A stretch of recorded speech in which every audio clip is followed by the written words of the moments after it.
All right, so economists, gifts of cash or gift cards, which allow the recipient to choose the actual gift, are more highly valued by recipients than are gifts chosen for them by others. Okay, so we're saying that the people that get to choose their gifts are more highly valued by the recipient than those that choose them for by. Okay. In a study, when people were asked how much they would have been willing to pay for gifts chosen for them by others, they responded by citing amounts that were on average only about 2/3 of the actual price of the gift. All right, so our conclusion here is that gifts of cash or gift cards, which allow them to choose their gift, are more highly valued than gifts that are chosen by others. And we're saying that because whenever people ask, like, hey, how much would you spend for this? People recite only about 2/3 of the actual price. Do you think that this is a good argument? I don't really think so, because like you could also attribute it to other factors, like them just not knowing really what the price of the gift is, or like something like Yeah. that. So if I gave you something Mhm. like this book and I send it to you, and you're like, how much would you pay for this book? And you're like, I would probably only spend $5 with it for it, but it was really worth 10. Would that mean that you don't like the book that I sent you? Could there be a reason you like the book other than the amount it's worth? Yes, yeah. What is that? A reason that you don't like the book other than No, a reason that you do wait.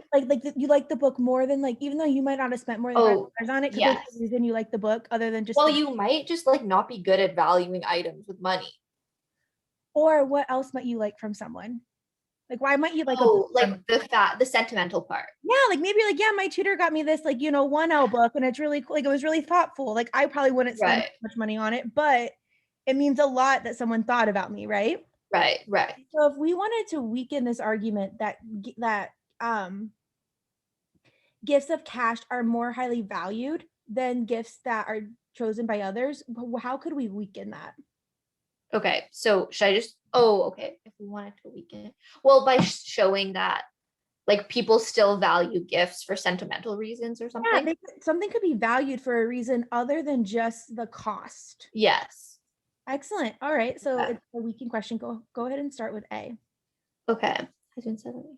The rate at which gifts are returned to retailers has been steadily increasing since the rate was first measured. Okay, I would say no, because Yeah. it's kind of irrelevant.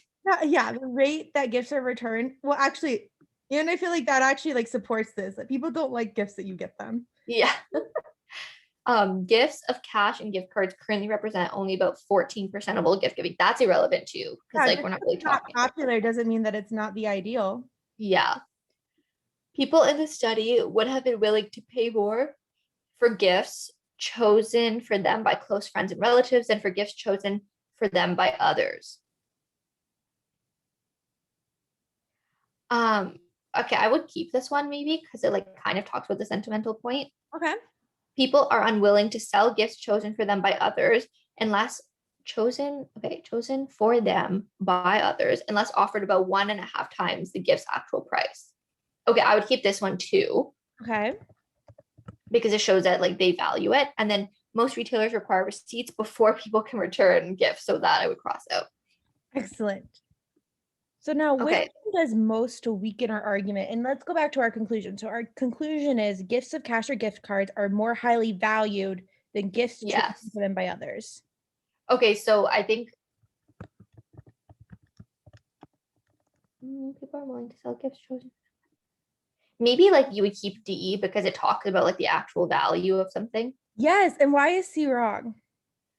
People would have been willing to pay more for gifts chosen for them by close friends and relatives.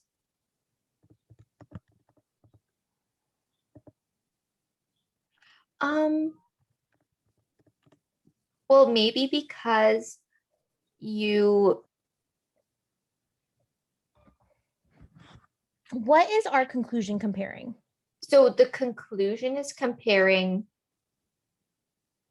like gifts of cash or gift cards um that compared to gifts, like compared to actual gifts given to them by other people.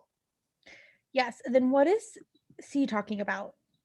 So yes, C is talking about family and friends Yeah, and so relatives. people are willing to pay more for gifts chosen for them by close friends than by others. So Does they're that like make any introducing more people into it than the conclusion talks Yeah. about. And so what if instead of like they're willing, and what does be willing to pay more mean? Not mean. Like, How much is that? be willing to pay more. Like how much more? Oh, we don't know. We don't know. So it's very weak too. So maybe they're willing, instead of like 2/3 of the actual price, maybe it's Yeah, like 3/4. But that right. still doesn't mean that gift cards aren't better. Oh, right, right, And so it's kind of like that relative thing too. And right. just Okay. because they're willing to pay, yeah. So just because people are willing to pay more for the sentiment, like if my mom gets me a gift versus someone that doesn't know me very well, that still doesn't mean that I wouldn't want the gift of cash instead of that gift. Right. Where C, I mean, is really bringing in this other reason of, hey, it's not just the amount.